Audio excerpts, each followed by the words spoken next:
everyone, and welcome to the American Scousers Monday Night Podcast. Another Monday night. We are back in action. No Bickler today. I'm your host, Timucin, as always, here in snowy Chicago. We are like 3-4 inches. It was supposed to be worse. I did jinx it. I might have said this freaking last week on the You podcast. did.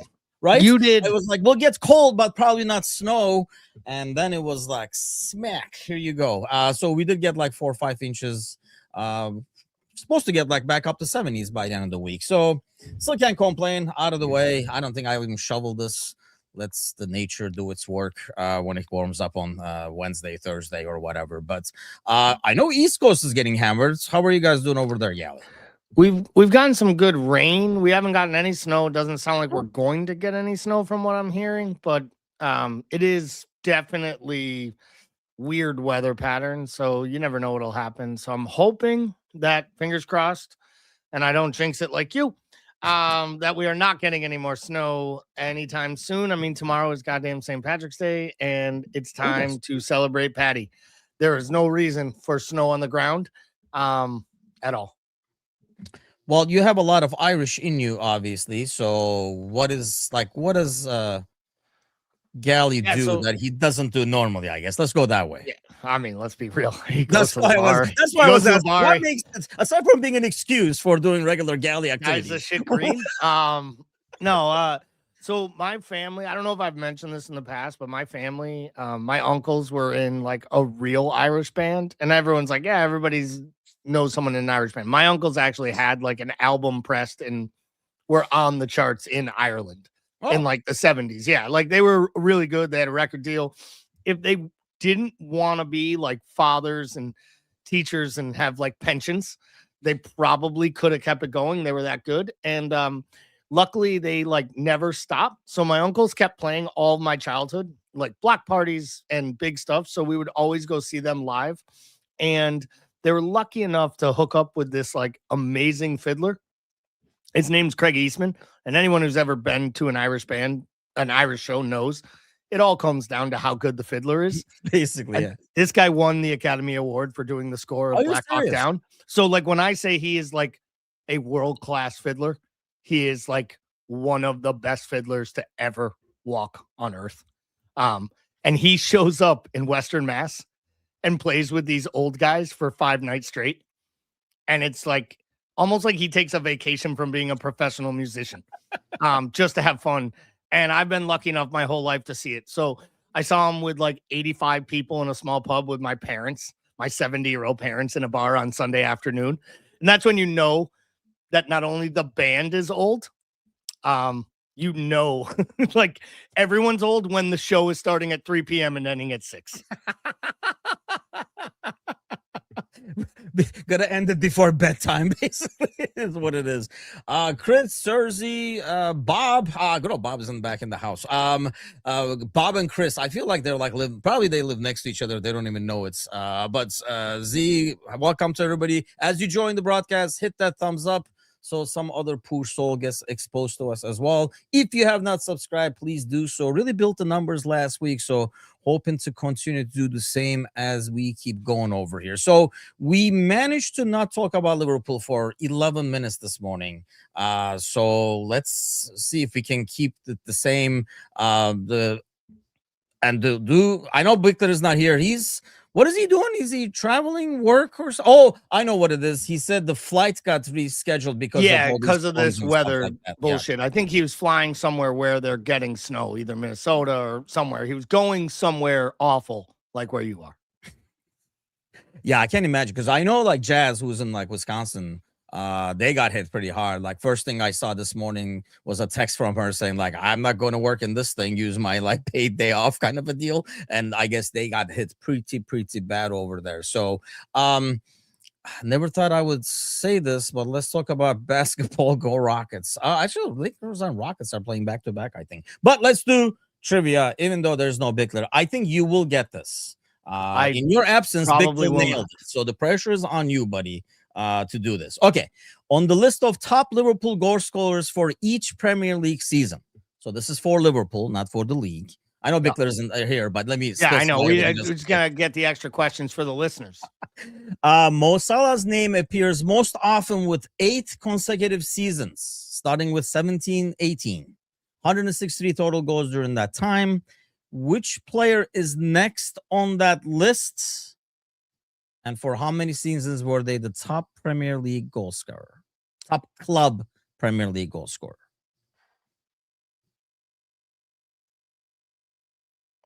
There's one guy behind, and then there's 3 people tied in the next spot over here. And this is consecutive seasons or no? overall? I think it's like number of seasons, so not necessarily consecutive. And it's Premier League, so we're talking 23 years, something like that. 30 something years. So we're going back to. So obviously this takes Robbie Fowler out of it, or no, it takes Harry Kane out of it. Could be Robbie Fowler. Yeah, no, this is for Liverpool. Yeah. I always do terribly at these. I want to say Fernando Torres, but he wasn't here long enough. I'll say Robbie Fowler for the plain fact that he had 2 stints with the club, and I think he was the leading scorer 4 straight years at one point, but I'm not positive of that.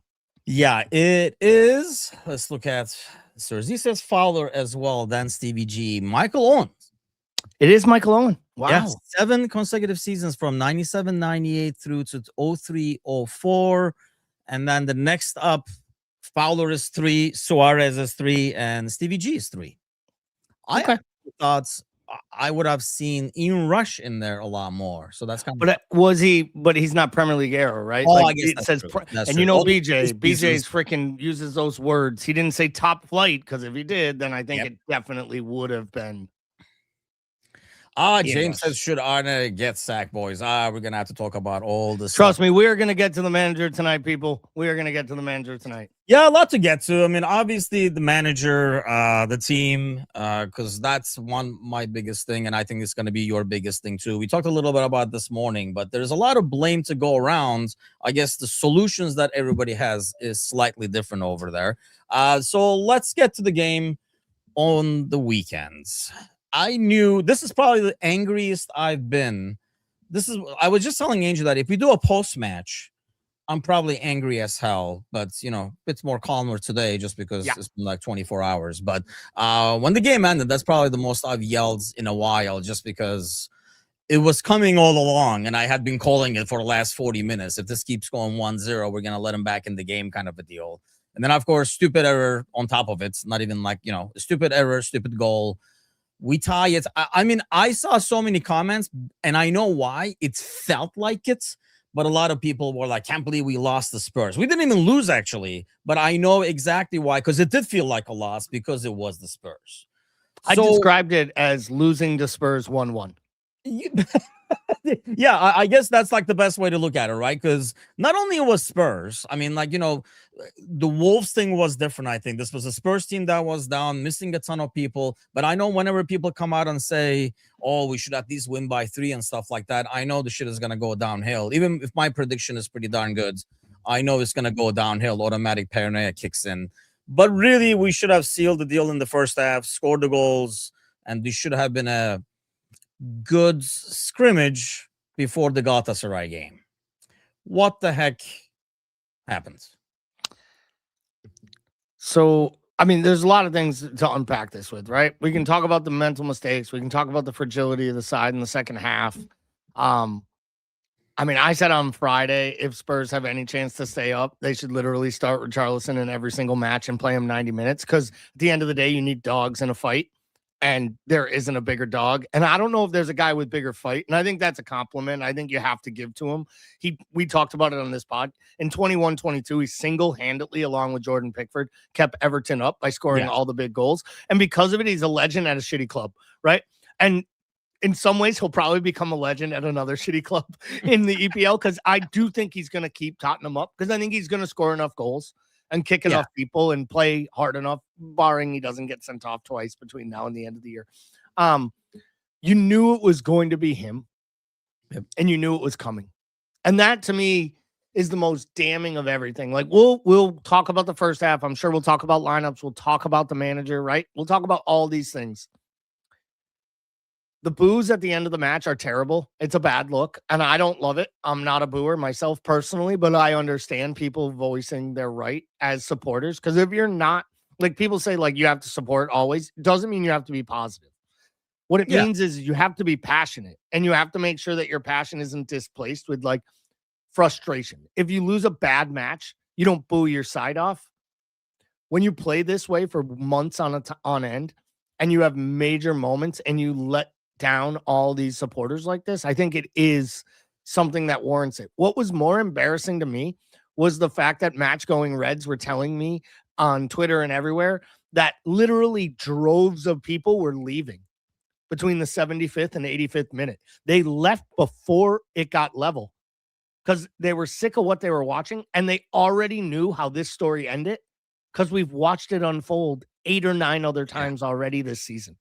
And you know, you can do all the what if we didn't give up all these late goals that dropped 2 points and 1 points here and there? Where would we be right now? But then you could also argue, what if we didn't score some of those late winners? Where would we happen to be? Well, in the beginning of the season, right? But I mean, that's the thing, you know, it goes both ways. And unfortunately, we've been on the end of it. And that's why you had to have a 2-game goal lead, because you know, when we were winning those games, when we were the mentality giants, it's more about momentum than anything else. You know, like when you're scoring always late, you're like, it's going to happen. So you have the belief in that. But it goes both ways. When you keep giving up goals, at the end, you're like, some shit is going to go wrong over here. And you could tell. And honestly, it was that panic. And if Kirk has made that mistake, I think we would say he's not ready for this yet. You know, we needed Robertson's veteran presence or something like that. But the error comes from like Robertson of all people. But you could sense that the back line was getting shakier. What I hated seeing was after the control you had in the first half, the second half, we let them make it a basketball match and bypass the midfield where we were stronger. And that's why we were like, we had the dominance all game.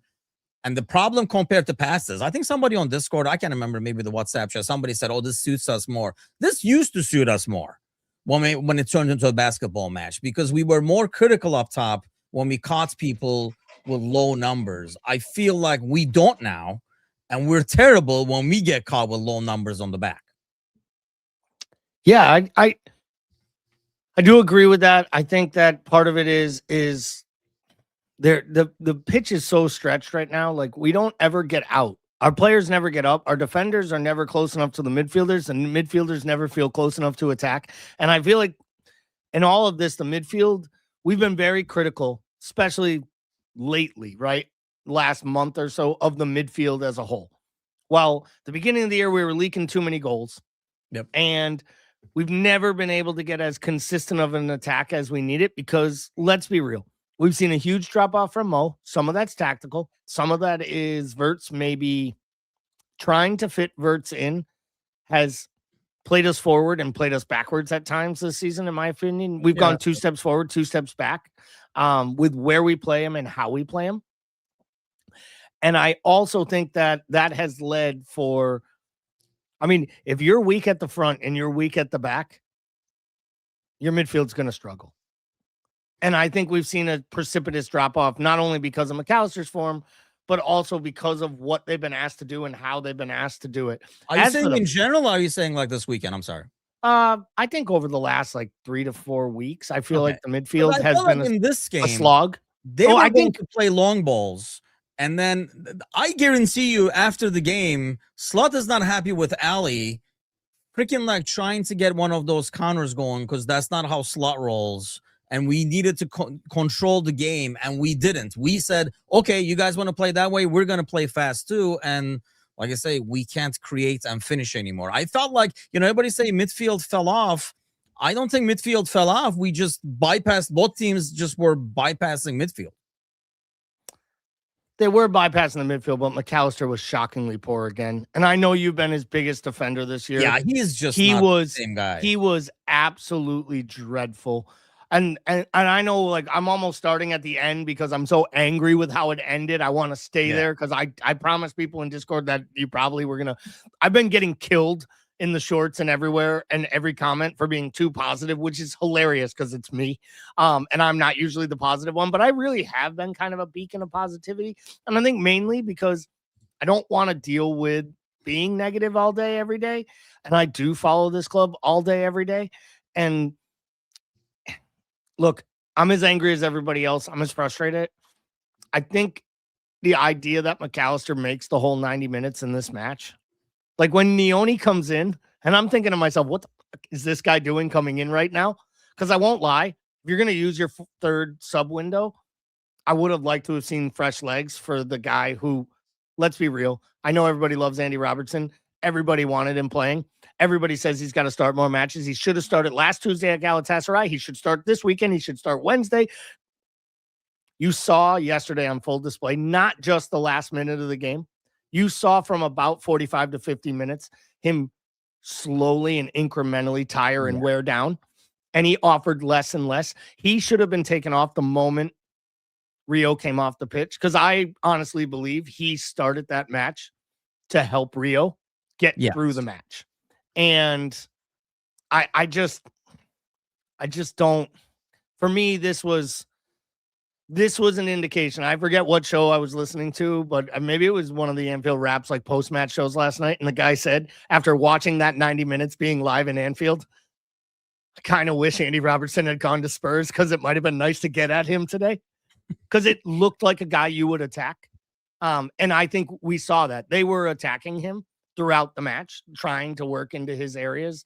And when you have a midfielder playing right back and they attack maybe the greatest left back of this generation, if not in the club's history, it offers a lot. And I just think we've seen now why they had to buy Kirkes, and also where we struggle when we over rely on some of these aging players. And I think we'll probably get to that a little bit more as we talk. That was the biggest mistake in substitution, personally, because I don't think Robertson knows or is used to his new self in terms of how he plays. So there are so many moments in the game, we were watching with Angel. I was even like, there were a couple of passes, for example, I was like, yeah, the old Robertson would have gotten there. So he's not as fast, which is natural. We've all been there. I've definitely been there multiple times, it feels like. So, you're going to get slower. But the thing with him is he still plays like the old Robertson. There were so many times he would track back, and the moment Ali got the ball, he would be the one running up top, which is fine. But I think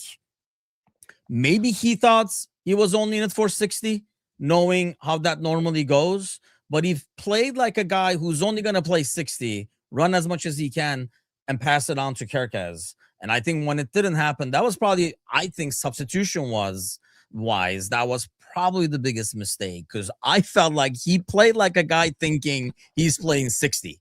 And when you're like, it's almost like when you go to overtime, you're like, oh shit, I thought it was only 90. I thought we had 5 minutes left, not 35, kind of a deal. It just felt, he got slower and slower, reaction-wise slower, mentally more tired and stuff too. I mean, we know his age, and this is why he doesn't start every 3 days. I think we talked about this before. I think the 60-30 works, and I think you can bring on his experience and stuff like that. But Sade discusses Robo would have pocketed this version of Salado. He might have, but he would have had to deal with 60 minutes of this version of Jeremy Frimpong, and he would have wanted no part of it. Yeah, let's talk about that. The starting 11. Go back to the beginning real quick. Positive for 5 minutes. Yeah. So I understand if you were not going to start Konate and put Gomez on the right again, which I don't think you want to do over and over again. You're really rolling the dice over here and one of them getting injured. I was okay with Szoboszlai behind Frimpong. I know everybody was arguing the opposite, just because everybody, I think, wants to see Szoboszlai in midfield. Because I think if we saw anything this match, especially in the first half, we saw that we lack speed, and we're a lot better when we have speed on the wings. Frimpong on one side, Rio on the other. Of course, it scares the shit out of people. They can pull people out wide. So you could have like Wirtz and, like Gravenberg and sometimes Szoboszlai make those runs between the box and the line. So I have no problem with that. But I know online, of course, after the fact, mostly, people did not like the fact that Szoboszlai is starting right back. I didn't see Ramsey a lot, but I'm assuming everybody wanted Gomez there or Frimpong back, Szoboszlai up top. First of all, we have seen Szoboszlai on right wing. It's absolutely awful. And all I heard after 5 days of Galatasaray was what a waste it was to play Wirtz on the left, and you didn't pay 116 million for this guy to play on the left-hand side. He needs to play in the middle of the park. So you can't just keep starting Gomez over and over and over again.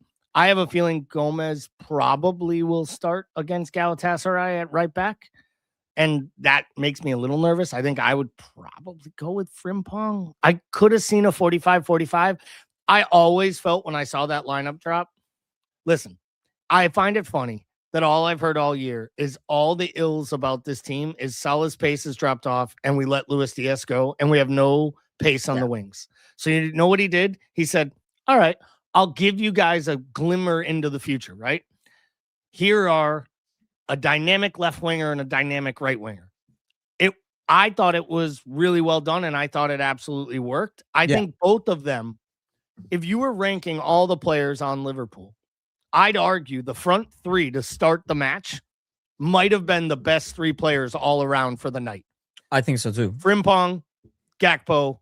I know that kills people in the chat, especially you, Z. Yeah. And Rio on the left wing. Rio was outstanding. 8 out of 10 performance. Really loved what he did. Always attacking his players. Always looking to make something happen, getting on the front foot. Frimpong offered similar pace on the right-hand side. I thought Gakpo was a veteran. He was a leader. He held the ball up. He tried to bring others into play. I thought him and Wirtz had a couple good moments together. He comes really close. It's a great save, by the way, by Vicario for getting fingertips on that to push it against the post. I completely understand not starting Ekitike. I get why everyone's like, if you start Ekitike, you might be up 3-0 at the half and you can take him off. But what if you're not? What if it's 0-0 and you play him 70 minutes and he is literally dead to rights, walking dead on Wednesday when you really need him in a match that might go 120 minutes? Like, do you really want to see the last 60 minutes of Chiesa running around like a chicken with his head cut off? No, I'll take the last 7 minutes. Thank you very much. We'll get to Ekitike because, I mean, those subs and what they did. The only time in the world I look at a match day lineup and say, wow, we finally have game changers from the bench who can come on and win us a match. And they changed the game. Every single sub that came on made us worse. They changed the game all right, but not in a good way. They just made it worse. Before I get too hot, let's stay on those positives, right? We had the two wingers. I thought they were really good. I thought Gakpo was good. I thought at times, I feel like Wirtz, that injury kind of set him back. He was just starting to find his feet. He was starting to score goals. He looked like he was building confidence. That injury, missing some time, not getting the starts. He looked like he was caught in between two stools every single moment of the entire match. He didn't know when to pass, when to shoot. I mean, that one ball he plays to Rio, he just plays him into like the corner flag, and you're like, what in the Christ is going on? You had a chance to cut on your inside and shoot with your right. Just looks like he's lacking confidence. And, you know, that's going to happen to a young player coming to a new country who's getting a lot of stick. You know, in these circles, we talk about his immense talent. But in the larger scheme of things, opposing fans, etc., which isn't his issue, but he's still reading the clippings no matter what anyone says, right? His family listens to the papers and reads Sky and watches the TV shows. He's being described as a flop. And I know this is what happens when you get this kind of money. And that's a lot of pressure on a kid. So I give him a little bit of a pass. The ones I can't give passes to are the senior fit pros from this club. And that's Gakpo, that's Van Dijk. You know, that's Szoboszlai now. He was terrible. I'm sorry. His decision-making at times... Decision-making has never been, though. Let's be honest. When it was the midfield, that's one thing we talked about all the time last year. His running and effort is great. I hate when fans just sell players. And last year, everybody was selling Szoboszlai over here. I will pull receipts for half the people in this chat over here selling Szoboszlai because of his decision-making. He's not good enough and all that kind of stuff. Whereas now everybody's selling Gakpo and everybody's selling everybody else and stuff. But I feel like that's just probably biggest weakness, and it's not a good thing to say for a midfielder. The only role with his running, and he does seem more physical, I don't know if he can replace Maka. Like, do you have enough faith in him to replace Maka in midfield and be with Gravenberg? I just don't think he has that positional discipline. But the advantage is he has more speeds than McAllister. He has more, he has more strength than McAllister. So a lot of the things where people get past McAllister with a move, Szoboszlai will catch back up. Whereas once Maka is out of the equation, he's not working his way back in. Yeah, I mean, I said it, was it last week or no, maybe it was Friday when I was talking to Kazi about the Gravenberch signing. And I actually said, like, I think part of this is kind of an insurance policy. Should Szoboszlai either move on or not fit in the new world, is that Gravenberch can move forward. So if you went out and bought yourself a true number 6 or a deeper lying midfielder like a Wharton or someone who can dictate from deep, that you could theoretically slide Gravenberch into the 8, playing in the Mac role, and then have Wirtz in front of him. Listen, I'm going to say right now, the only way I think this works is if, and I'm going to kind of tip my hand here, if the next manager that comes in genuinely looks to play with like a 2-10 system of some kind, where Wirtz and Szoboszlai are playing together in some formation. Yeah. Up further up the pitch. To me, that's the only way. But I think to be able to do that, then you go back to this number 6 that everybody's asking for, that I don't think fits this current system, but you almost need like a, not necessarily like an enforcer, but like a physical presence in midfield that's going to cut off the attack. Because I think both of these guys, where like Wirtz and Szoboszlai, sometimes do put the guys behind them in a tough situation in terms of, like, where they make the move or where they try the pass and all that kind of stuff. So it's a matter of, like what's going to change in the offseason. So let's get to that. So the substitutions come in. I mean, first of all, I think we're all in agreement that the first half was pretty darn decent. And it should have easily been at least 2, if not 3. We going back to the wingers. I think what we saw is they are wingers. Because they're not the Mane, Mo Salah kind of wingers. They're not better finishing not ability. Yeah, they don't have the finishing ability. I think we saw that with both of them, where they have chances and they kind of like whiff him, or they use so much energy to get to that spot that, then there is no strength in the shot. Like Frimpong had one that looked like, a shot like a 4-year-old would take. It just like trickled down to the goal, because I think he used so much energy to create the situation and it was the wrong foot and stuff. I think that's the takeaway, where you have the speed on the sides that really helped stretch the defense. I don't know if it's because Spurs, obviously they had their backup center backs too, but you were able to create by getting really wide out, but then they don't have the same finishing. But the kid is only 17, so. Yeah, I mean, the kid's going to get better and better, but, Sadio Mane had the skills of a number 9, the skills of a number 10, and the pace of Thierry Henry. Like, I mean, let's be real. And he had hold-up play, and he was a warrior. He would fight. I mean, you ever see anyone, like I always joke, Gakpo is the smallest 6'4" guy I've ever seen in my life. And Sadio Mane played like he was 9 feet tall.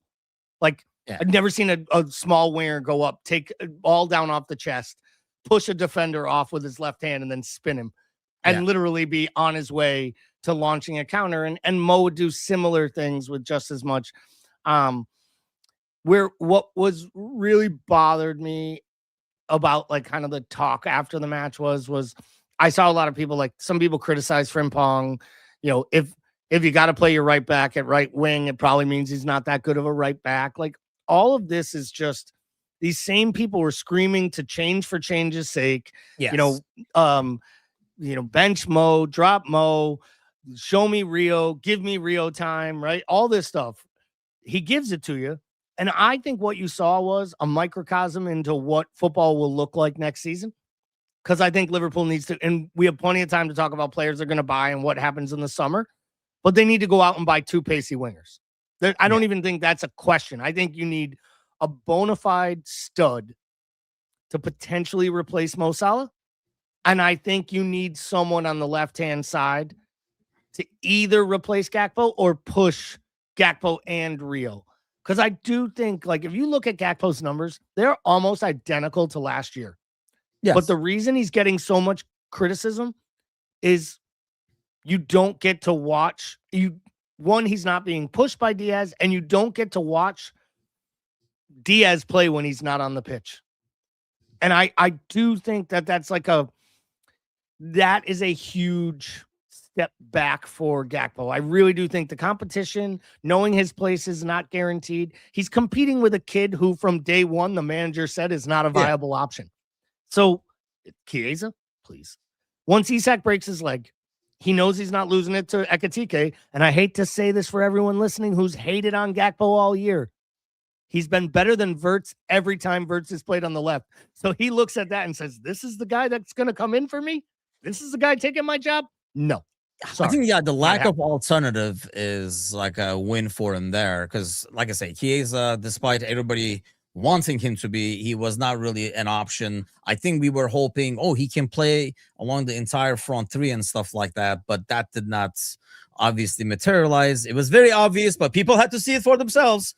So now that we saw it, it's almost like sometimes Slot says, you want it? You got it, until people are like, okay, yeah, we don't want it anymore. It's like, okay, then I'll just put him back, because we have not seen a lot more of Chiesa, because I think everybody saw what they were probably seeing in the, like the training pitch all the time. But when the subs come in, I don't know, with Ekitike, I was telling Mateusz this morning, I could not recall the game, but there was a game last year when Gakpo came off the bench and he would not defend, he would not run, and we got on his case big time for not playing hard and pouting because he was on the bench. We ripped on him. What game was that? I think it was United at home. He comes on late, right? Yeah, and he walks because we draw it 0-0 and we're distraught because we've been beating everyone all year long, or we draw 1-1, whatever it was, and the game was in the balance. Yep, and I think he got 10 minutes. And it was piss poor. It was almost as bad as the match he played in the number 8 against Chelsea. And I was ready to sell him 72 hours after we bought him. But that was, again, that wasn't his fault. That was Jurgen just being Jurgen. Haha, fuck off. You don't want to play number 9 in the middle? I'll play you at 8. How about that? Yeah, you're not 9, you're 8. I don't know. I felt Gakpo was fine when he was playing and really dropped. And like you said, I felt the same way. And especially when they make it afterwards, I mean, that's why there's a lot to put on Slot, right? I mean, overall season and stuff. And we'll get to that in a little bit over here. But I felt like in this match, if I just write down a scenario without giving you scores or without giving you how it's turning out, I think you would say, yeah, that's a perfect plan there. I mean, really, you should have probably 2-3 in the first half. You don't. But right when Spurs are trying to make it into a basketball match, you put Ekitike up there and you put Mo up there. So you would think, okay, yeah, if you guys going to push, now we got these fresh legs to come run behind you and we're going to punish you. And it was the complete opposites. The only ones punished were us. Yeah, it was. And I know why it had to happen too, because you couldn't play the other guys. You have to bear in mind on Tuesday, not to mention even there was no Tuesday. There's no way you're going to get 90 out of Rio and stuff. And it's one thing when a guy is not ready to be a sub, right? Sometimes Rio did that a couple of times when he came in. Chiesa would do that. I kept saying that. He would come in 8 minutes trying to play 90 in 8 minutes, and that's not how it works. But that wasn't it with Ekitike. It's one thing when he's trying to do too much, but there was no pressing, there was no tracking back. He was just almost pouting. It reminded me of that Gakpo performance from that day, which we give him a lot of shit for. And I think we're on the same page with you over here based on the Discord channel that I left afterwards because it just got old on me. But people blamed last year. Everybody, rightfully so, got on Gakpo's case for that, me included, because that was disgusting to watch a player pouting. We saw those performances on Sunday, and that was all 100% on Slot. And I'm not saying he was relieved of any blame, but there was a lot of blame to pass around for players like Ekitike, like Mo, who came in and made things worse. And forget fuck making things worse. You can miss goals, blah, blah, blah. You can't get past players. Like, they did not even show efforts. And that's what kills me. Not more necessarily, more track back, like normal levels of more tracking back. But especially it felt like he was just freaking pouting. He did, but there is a point right before the goal where Soboslai's got two guys on him, like literally two guys he's trying to cover, and Mo's literally jogging back from the other end. And they zoomed in on it, and actually the announcer mentioned it, or maybe it was ESPN. And he woke up suddenly, right? He was like, "Oh shit, that's right." Like, and then he started running because he looked like he was just like also kind of pouting. They were both equally terrible, to be honest. The thing with that Ekitike is there's 4 or 5 gilt edge for players of this talent level opportunities on the counter. And I swear to God, on every single one of them, Ekitike made the wrong decision. Yeah. Every single one of them. Like, the ball is to Salah, he passed it out to Gakpo. The ball is the through ball to Chiesa. And, listen, I've been very critical of Chiesa. I know a lot of people have clamored for him to play. I was one of them. Last year I wanted him to get a shot. I thought maybe this year he wasn't getting a shot. I've seen enough. I understand it's not for him here. Yeah. If Ekitike gets that pass right, every fiber in my being believes Federico Chiesa slots that ball home, because the one thing Federico Chiesa can do is, if his body allows him to get to a ball, he will not only put it on frame, more times than not, he will beat a keeper. I'd argue outside of Mo Salah, Ekitike, Isak, Mo Salah, and Ekitike, Chiesa might be our third best finisher in open play. Just straight easily. Finisher. And to be fair, he might actually be better than Ekitike because he's actually done it longer at a higher level. As much as we love this kid, we have to remember we have seen this already this year. I genuinely think the more we see Ekitike, the more you understand why they still wanted to spend $150 million on Isak, because he's not ready for this level of responsibility. This fantasy we had, right? Like, we were making all these 4-3-1-2. These two guys are starting playing together off of each other and stuff. I think the more you see of Ekitike, and will this be different next year? I don't know. Like, with maybe he might play on the left, different manager, different system, him getting used to the Premier League more, maybe becoming more physical, whatever. But you can kind of tell right now that 60-30 was the formula they had in mind, and not, we need both of them. Like, people were trying to make him a winger, put him on the left-hand side. First of all, like that. I think you can kind of see how much he tracks back, that he will never be a left winger. I was just going to say, let's be real here, guys. The kid has been fit all season long and can't do 70 now. Yeah. You guys want him to play 90 every week alongside the other striker who needs a break because he's, has some injury problems in the past. For me, this is about getting Isak back by the end of the year, just getting him acclimated, let him get used to his teammates, play a little bit with Wirtz, have a great preseason, and the guy needs to bag 20-25 goals next year, because I love it too. I read it all the time. I saw someone the other day arguing they should sell him for the profit. What profit? And sell Isak so you can fund the rebuild that the side needs. I'm thinking to myself, what world are you people living in? Like, one guy has got 12 goals this season. The other guy scored 20 plus 3 years in a row on a shitty Newcastle. He is the best. He's the best all-around center forward in the Premier League. And I don't even think it's close if he's fit and firing. And I know we haven't seen that yet. He needs to get there, but he is. That's all there is to it. I mean, that's what we're seeing more and more as the season goes on. And here's another thing. I mean, maybe unfair on Ekitike because he hasn't had that 30 himself. So maybe if you were able to have both of them, you could have extended Ekitike. He was already not ready. I mean, even the beginning of the season, this guy had preseason. Like, we were like, Isak didn't have preseason and stuff. So we were like limiting the minutes and all that, even when he did play. But with Ekitike, like, from the get-go, it never got over 60, 70 minutes, or it was very visible. And honestly, what else was very visible is the fact that the moment we took him off in the earlier part of the season, you could instantly tell, including Community Shield, like early in the season, everything was going great. So we took him off and stuff like that in a lot of games because we did not have a center forward. So two things to like address over here.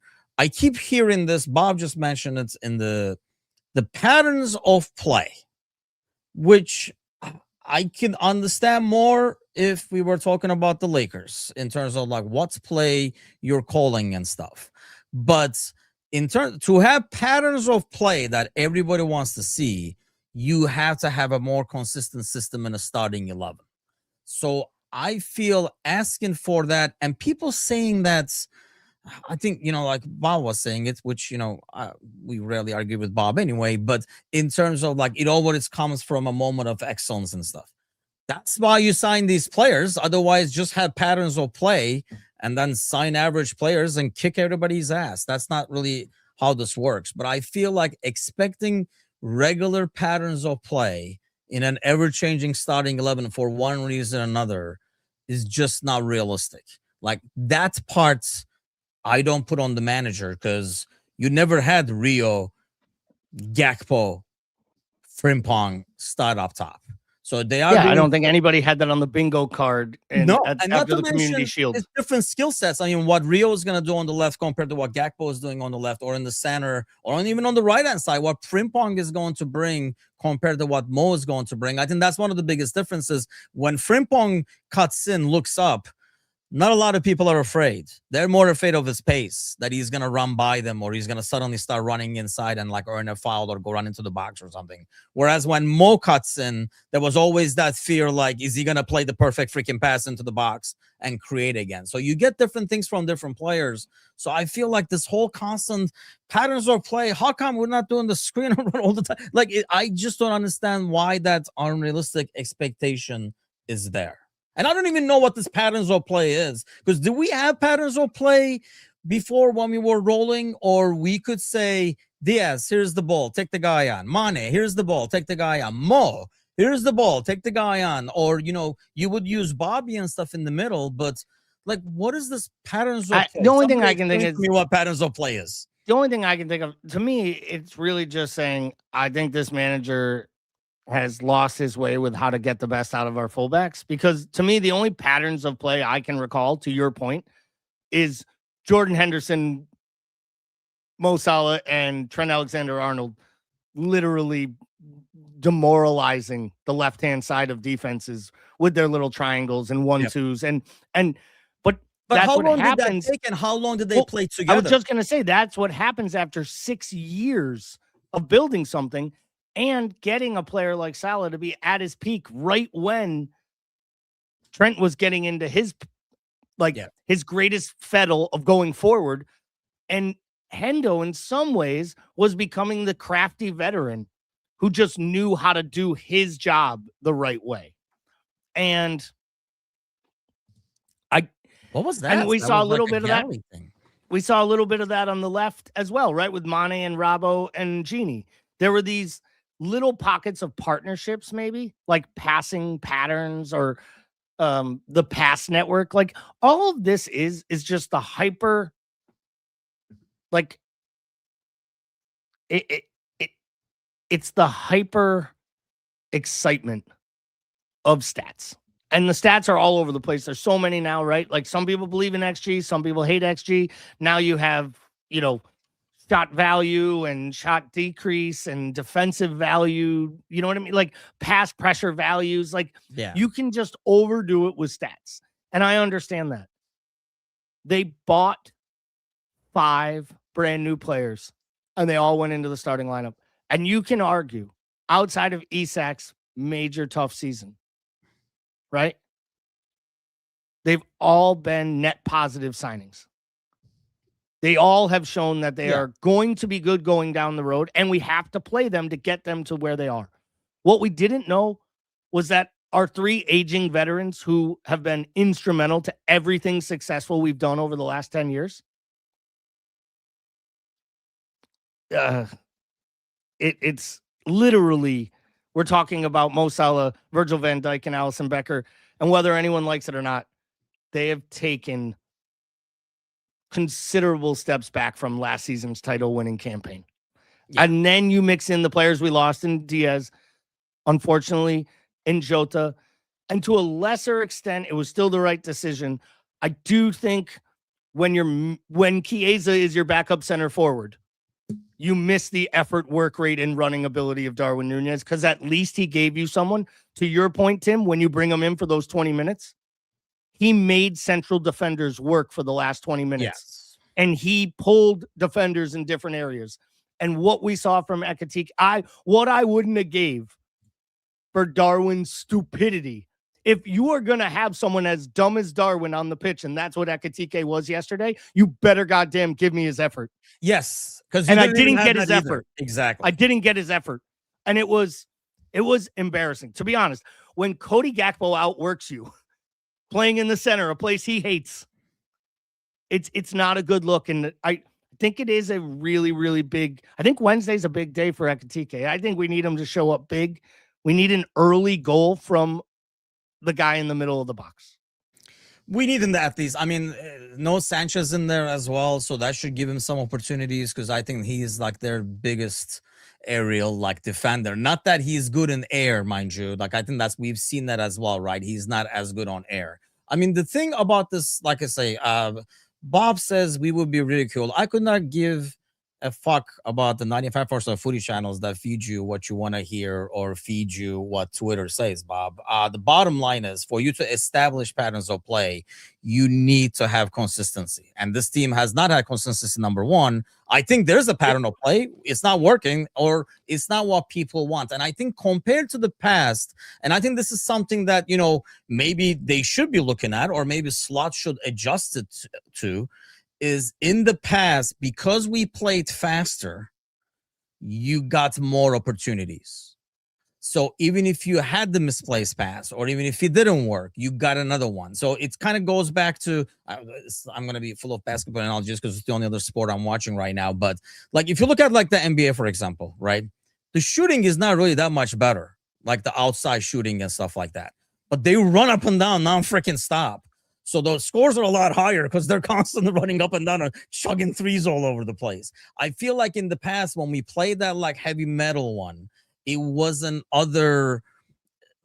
like you got multiple opportunities to do that. So Mo could go at the guy 10 times instead of just 4 to 5 times. And it didn't come at the end of like a slow ball movements. It took us a minute and a half to get the Mo. He takes the guy on, we lose the ball, and everybody's like, what the hell? And I understand that. And I kind of respect that, because that is frustrating. Because, if we were going to do this, why didn't we do this in the first place? We could have gotten the ball a lot faster and moved the ball a lot faster.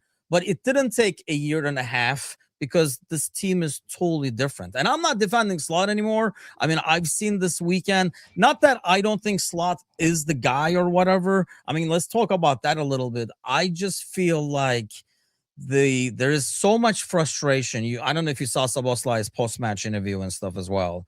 And, like Slot's post-match interview. There's so much frustration in terms of no one having the answers. So it almost looks like that is why, if anything, you need a new voice to say, hey, the problems are not as big as they seem. I think he tried that in the past, right? He kept saying we just have to do better in the final thirds. And we did for a little bit, but not consistently, because this team cannot freaking finish to save their lives. I mean, you finished those games. This was meant to be, like you would win that game easily. It would be a good practice run before Wednesday. Whereas now it's more like a frustration build. But what I keep going back to in patterns of play is you're not going to get patterns of play when you don't have consistency. And you turned your roster over 50%. And not only that, you brought in people who are totally different. It's not like you sent Diaz and you got another Diaz, or you sent Nunez. You know what I mean? You brought different types of. We didn't even have a Wirtz style player like that we replaced. You brought in this guy that you got to somehow find a room for. And look, we talked about it a lot at the beginning of the season, and we went away from the Jota thing, and we kind of agreed we weren't going to make that like a excuse, because we don't want it to sound hollow or anything, but the fact that the players, and we've seen it a few times, right? You had Kelleher talk about it just unasked at Brentford, like just talk about Jota one day. You had Robertson win literally the most important football match of his entire professional career for Scotland. And the first thing he did was talk about what a tough year it's been and how, and then he broke down. So I think when it all comes out, I do think eventually we'll hear two things. I think we'll hear that the Jota thing really weighed on them a lot. And it set them off at the beginning of the year. And those first 5 wins were as much about adrenaline and it's starting hot. And then as soon as things got rough, it was harder and harder because they were still going through so much. Do I think it's an excuse? It's not. They're professionals. They're paid a lot of money. And other people, by the way, lose mates and lose coworkers, lose brothers, lose sisters in tragic events. And they have to keep being parents and they have to keep being professionals, right? And it may hit them all in different ways. But I think when you play a sport like this, the other thing is from a footballing standpoint, they weren't prepared to lose Jota. And when I think about what they missed the most from him this year, I think they missed the guy who wanted to come in and score the big goal. Like, I think Chiesa wants to be this team's Diego Jota. Come on and score late winners and be a super sub. But there's something about having that in you and also being the guy who, no matter how heightened it gets, he keeps calm and cool. And I think that was a big thing. The other thing I think we're going to hear, and drives me crazy to say this, hopefully the big Irish lad isn't listening.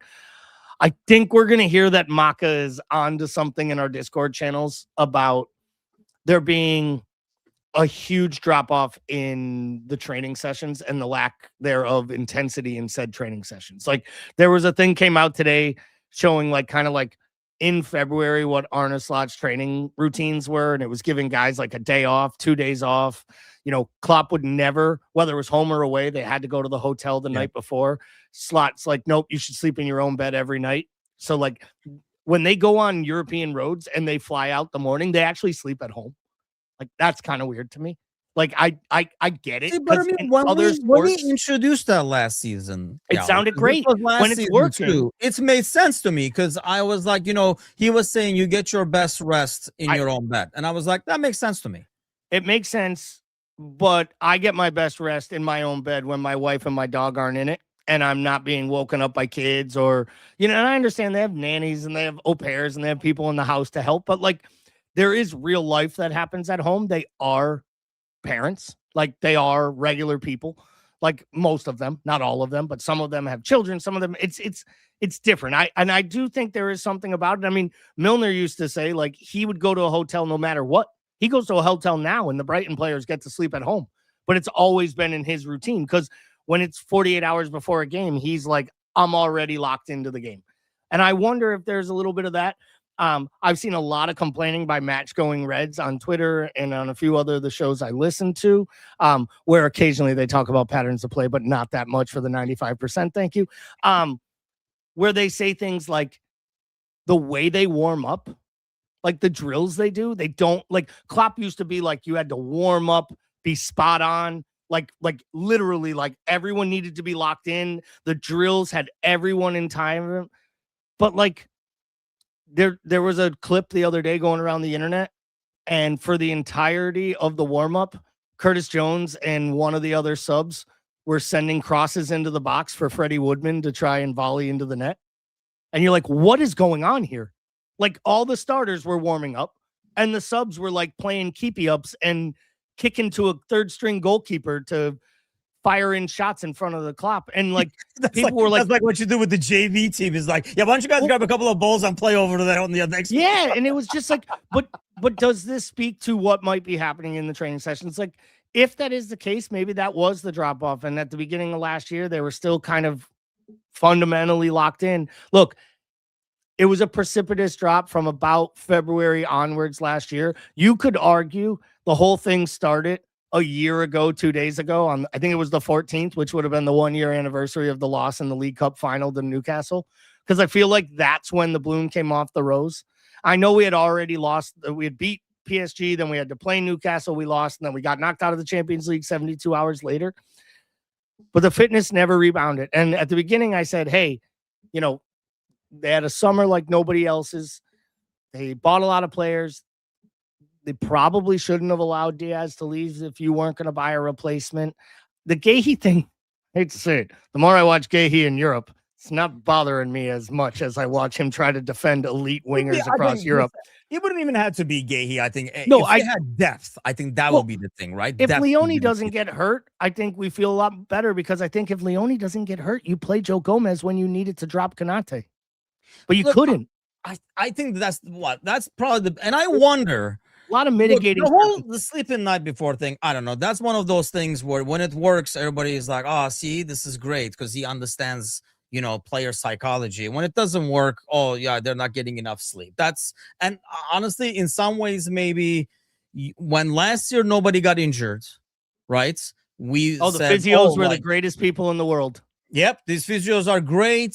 This playing system is so much better. We don't have these muscle injuries during practice and stuff. And now it's because they're not practicing hard enough. And that might be true in terms of like the fitness. I think what has happened is because they had injuries, I don't think you were able to rotate like you did last year. You couldn't do the 60-30s. You have to play people out of position. So this system I do agree. I think the practices are probably a lot less intensive than Linder's practices that he was running. Intensity is our identity and stuff. But I think the difference is last year we kind of praised it and we said, oh, this is a lot more sustainable. See, nobody's getting injured. Whereas out of nowhere, we would get like injuries midweek due to muscle injuries at practice and stuff. But I think this year we're kind of seeing, well, now these guys can't play more than 60. There's like a huge drop off. And because of the injuries and the depth of the squad, you don't have another guy coming in for him. Like you don't have another right back you're bringing in. You're already starting your midfielder at right back. So, I mean, I do agree that there is probably huge differences in training. And there's another thing, and we talked about this earlier. I mean, it has to go back to the players, but we all know players. If there's an excuse door to be cracked open, they will take it, run through that shit. And that's why I can understand it's coming up afterwards that, oh, yeah, the practices were not as, like just play.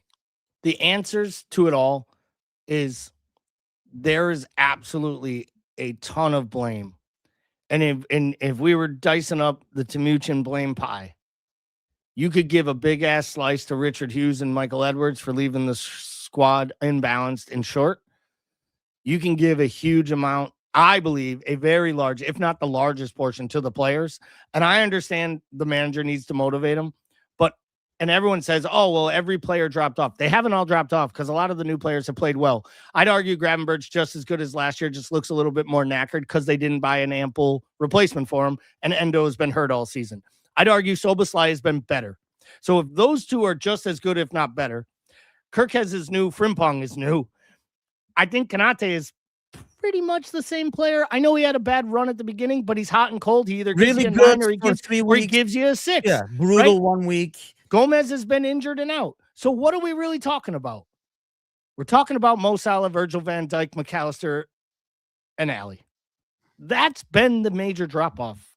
And the inconsistency of betting in new players and how some of those other players can fill in the cracks. And there's a weird thing going on with Jones. I know we don't have much time. I'll say this about the manager. The reason none of the blame pie matters and 100% goes to Arne Slot is there's no way back. And this is why I have come to full grips. I was one of the last ones hanging on. I always said he would never get fired midseason, and I still believe it. I think they can lose by 4 goals tomorrow, and he is the manager against Brighton on Saturday morning. I genuinely believe that. Yeah, I think so too. Because if they wanted to hire Xabi Alonso now, they would have. They would have backed up a Brinks truck. They would have got him in February. They would have got him after the PSV debacle. They would have convinced him now is the time. If you want this job, come take it now. And this has always been my thing. I've never believed they were 100% all in on this guy. And I think they want to I think they want to make sure that if Luis Enrique is available, he can be option 1. If Nagelsmann is available, I think he would be option 2. And I think somewhere on that list, there's probably another no name like Arne Slot out there that they're in love with in the Bundesliga at a lower level club. Or maybe they think that Cesc Fabregas is really going to be a genius of football. And like there are guys other than just Xabi Alonso out there. And there's no way they're giving a caretaker manager the reins. And if they let Slot go, they're letting his whole coaching staff go. But I do believe that at this point, it's untenable. It's not fixable. That's what it feels like. But don't you think, though, that up-and-coming guy then, I mean, that's my thing. I feel like that, too. It's kind of been brought to a point where there's no way back almost. And I feel like it's a little bit unfair on him, but it is what it is. I mean, he can only control so much when he can control, but I feel like some of the things he can control, he has not handled it as well as he should. But at the end of the day, he's the one that puts the pie in the oven, I guess, right? So you're going to have to go with the major blame with him. But my thing is, if you're bringing somebody in, I think the Xavi thing makes sense because of Frimpong and Wirtz and stuff, and obviously you have a huge investment there. And I think your other huge investment is Isak, right? And I think there's no manager in the world that's going to be like, Isak is not really my thing, kind of a deal, especially a proven center forward. My thing is, I feel like it has to be somebody who comes in with, because of the way the fan base is at right now, it has to be somebody who's bringing in a resume. I like to believe it, but there aren't. But I don't think this is the thing. I understand he won. I love how we clown the Bundesliga. Like no. But I'm saying he has it. I'm talking about the fans more than anything else. You're saying Xavi has the resume because they know who he is. They know who he is. He knows the players. There's more confidence in him, so he will get more time. If you find, like you said, another slot-like guy that nobody, who's this guy?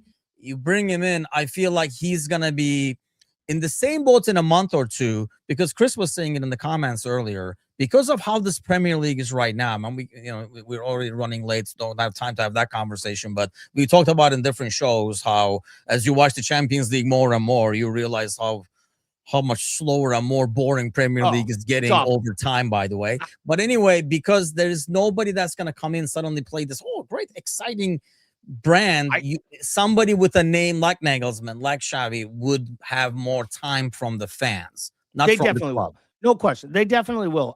One thing I will say is we're saying it's no way back.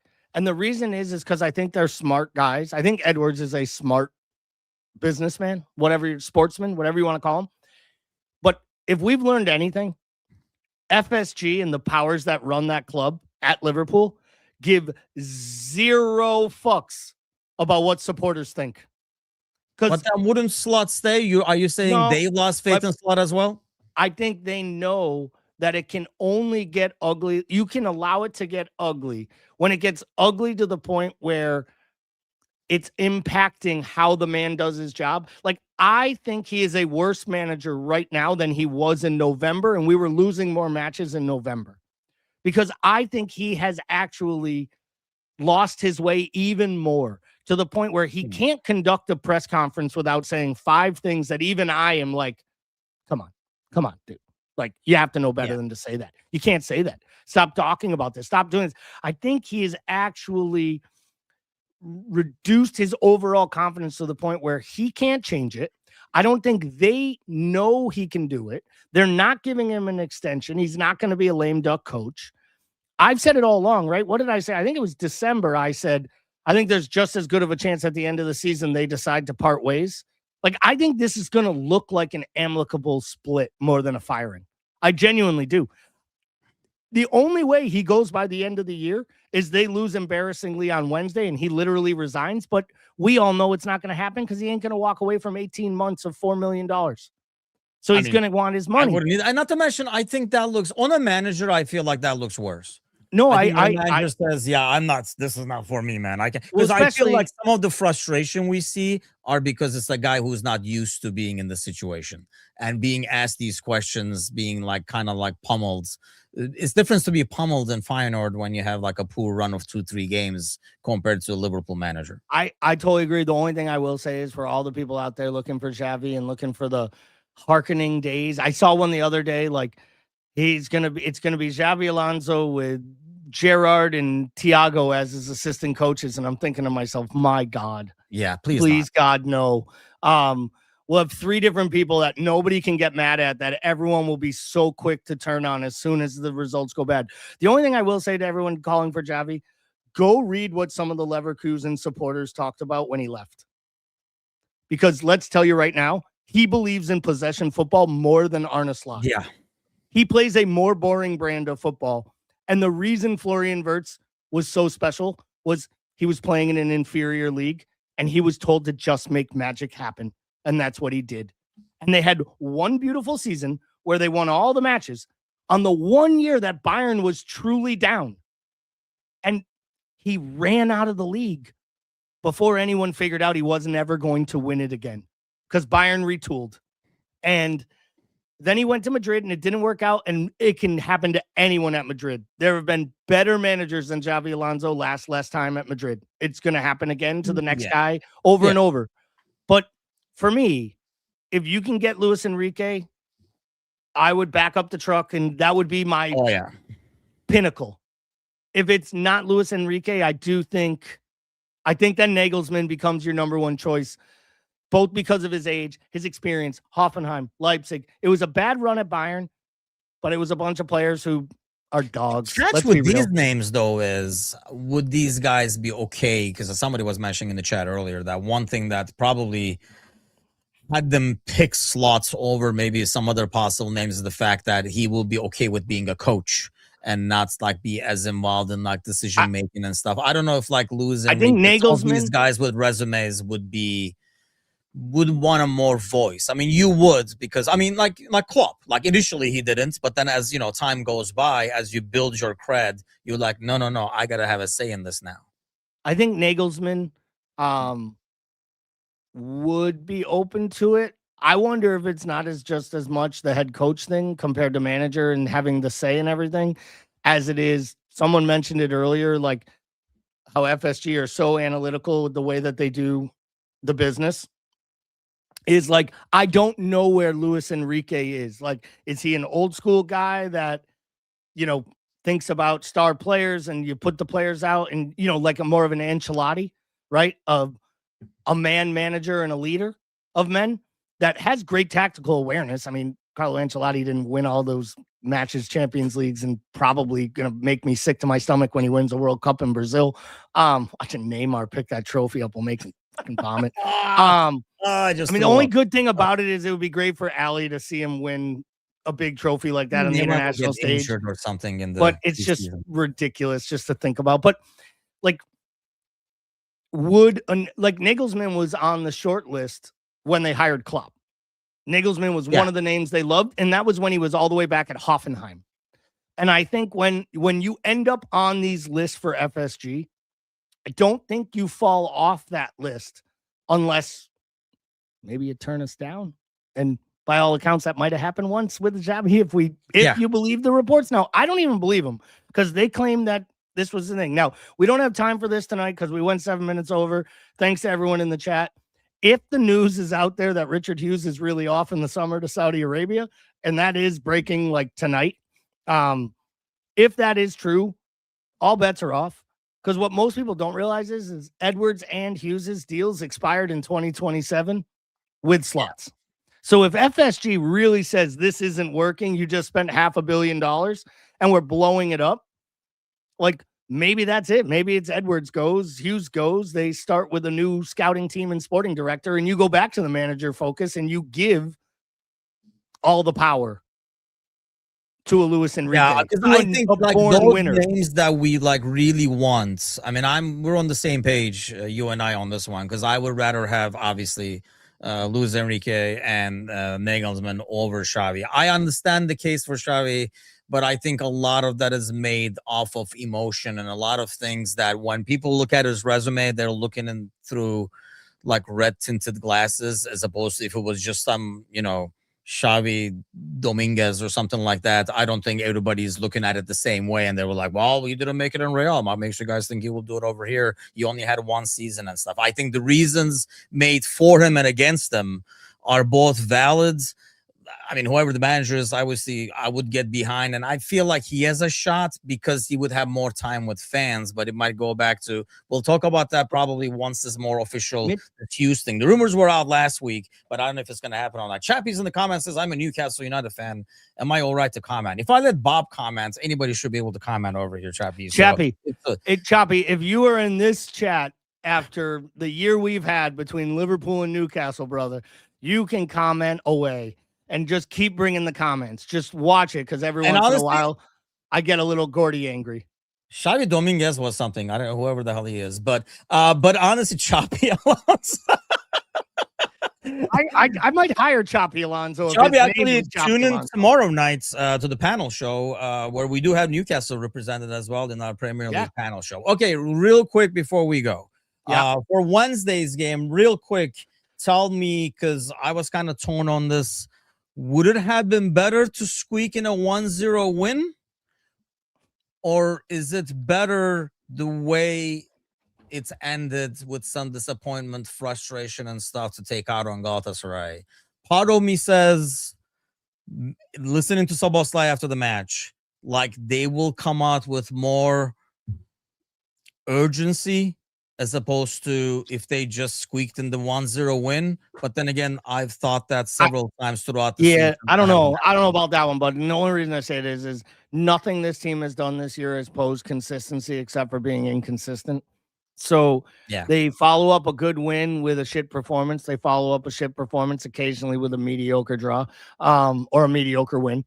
I think the fact that it's at Anfield, the fact that they just got booed off the pitch 72 hours, 80 hours, whatever it is earlier, I think will play a factor. I think the fact that it's a Anfield night, the crowd will get up for it. God forbid Galatasaray score the first goal. Yeah. Because I think the ground will turn, and I think they'll turn ugly. And I'll say this right now, like, if it gets that way with no away fans in the crowd as well, like, there's nothing to combat. There's not, like, sometimes the away supporters get the home supporters up to support when that's they're what I being was saying really this loud. morning, to shut them down. But having said that, I was saying this morning when Fenerbahce went away to Forest.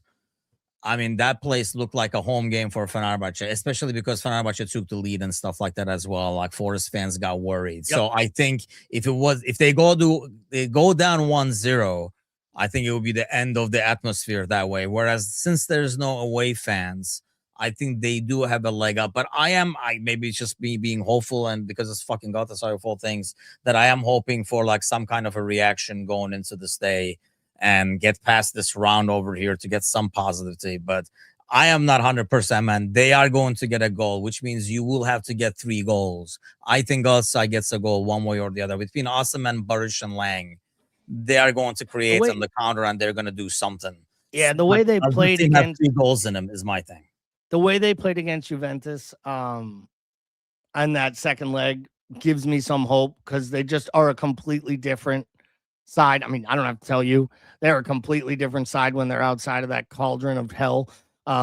And let's be real, a cauldron of fraud noise where they pump in whistling and crowd noise and all the bullshit they do there and get away with. By the way, I can't understand how they're allowed to get away with this. Like, they did it at like one stadium in the NFL. They got caught. They lost the draft pick, and nobody's done it since because they know it's stupid. Yeah, I think it was the Colts, actually, those cheating frauds. Where's Angie when I need her? But I got nothing. I got nothing on it. I don't know how to call it. I'm done in the prediction game, Tim, because the only thing I can predict is that if I watch long enough, they'll probably let me down. But I just hope it isn't tomorrow, because, to be honest, I need the next month to not be all about the doom and gloom of being out of the Champions League and losing to a side like Galatasaray and all that. Like, give me the 3-week international break to lick my wounds and get ready to probably get pelted by PSG. But let's not forget, it's not that far off of last year's Liverpool team. By this time, the way we're playing right now, we're not that far off of last year's Liverpool team that played in February. We found a way to get to PSG and steal a 1-0 match. And if we could do that again in the first leg, and the second leg is at Anfield, there is always a shot when the second match is at Anfield on a European night. So, like, do I think we can beat Chelsea or PSG in an over 2-leg tie? Probably not the way we're playing right now.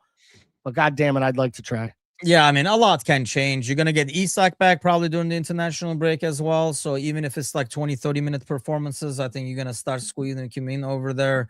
Bob says 3-0, but he wouldn't put a penny. Choppy says we should win. Spencer's going with 1-1 over there. I really do think I worry about this more than anything else, but I am hoping for a reaction. So we'll talk about a win. And yes, the international break will be a lot less miserable if we do advance and have something to look forward to, at least over here. But hey, thanks a lot for everybody joining us tonight. Do hit that like if you haven't, and if you have not subscribed, please do so, and tell friends to drag their butt over here and subscribe as well. Have an awesome week, everybody. Tomorrow night the panel show will be back, and I will be back with Audrey Wednesday morning. It will be like a pre-match pretty much before the game over there. So have a great week, everybody. Take care.